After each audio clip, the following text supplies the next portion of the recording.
Ani siif jedhee abba mana qofaan nagaan jiraachuu hin danda'u. Sababa keessaniif ijoolleen koo kophaa buluu qabna.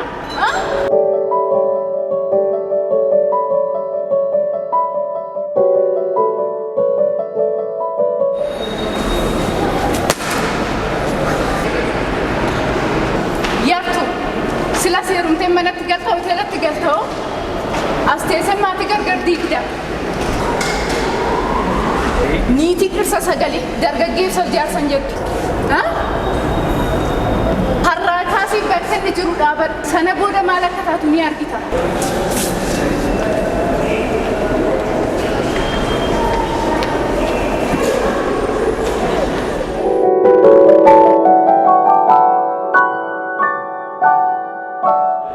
Maaliif boosii? Maafummaa baruu dhiste. Hanqanannaa hin galle rakkoo ta'e himaa qabdi. Gaafannoo laata? Akkasuma gaafachuu qabna. Hin gaafanna. Turme dhaqee ilaalee nuufa. Tole dhaqe.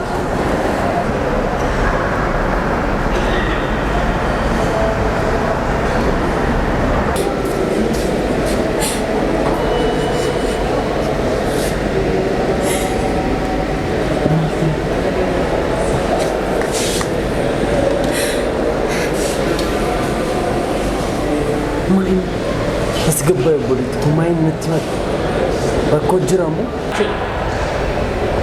main malu mal tahu temboi boliti adi malu dubbatu main boliti mal tairta ma bosa dubbatu rakko jira isi mal kota opsi malu main nama miti waaqayyo yuni callise isatti yuni mannaan jiraadid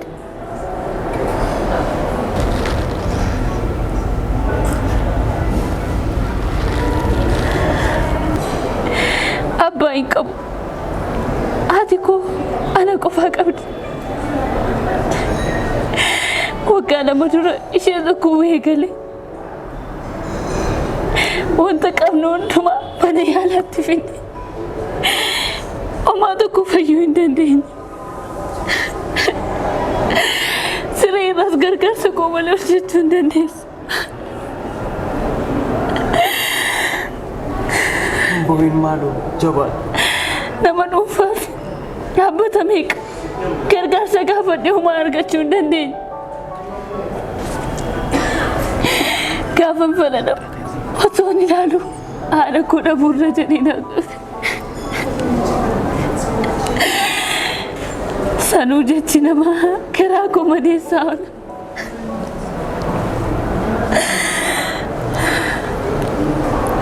jecha nama baate tufiisa ilkaaniin kolfaan jireenya akkasii jiraata.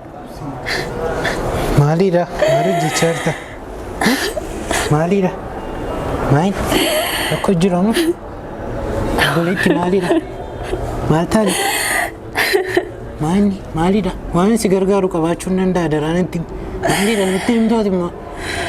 Maal ture? Natti maakaa? Argite abbaan manaa ishee qarshii waan qabuuf qarshii isaatiin akka garaa isaatti natti fayyada. Sanu xiqqaannaan haati manaa isaa dhuftee akka garaa isheetti na abaarte. Arrabni namaa jecha kana baachuu danda'a. Haadha kolfachuu mana kanatti. Isi bakka sibira jira. Haadha koo.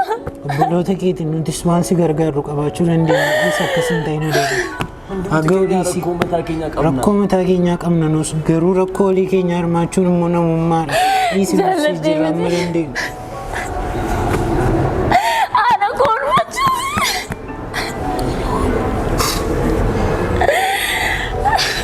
Obsi maalun darbaa kan darbin hin jiru. Nuti reeja. Adaraa kee obboleettii koo waan tokkoon sitti maadaraa na dhaggeeffadhu. Ilaali addunyaa kanarraa wanti hin darbine tokkoyyuu hin jiru. Nutuu guyyaa tokko hin darbina. Rakkinni kee kunis hin darba adaraa akkas hin ta'in. Nuti immoo obboloota keeti waan si gargaaru qabaachuu dandeenya. Adaraa kee dhiisi. Jireenyi nama amansiisaa miti.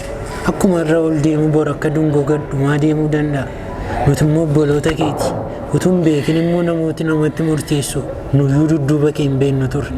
Garuu amma erga si barreeti waan dandeenyu hundumaa si gargaara. Adaraa dhiisi akkas hin ta'in. Adaraa kee.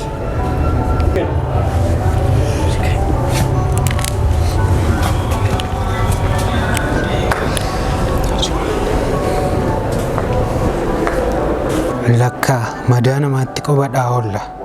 Rakkina isaatti daballee dha'icha arrabaan nama damna. Godaannisa jireenya isaa irratti godaannisa dabalataa taana. Garuu osoo itti dhiyaannee dubbisuu barree namooti nuti badoodha jennee yaannuyyuu gaarummaa qabu. Jireenya nuti hin jaallanne jiraachuun maal beekta yoona isaaniifis jaallatanii miti ta'a.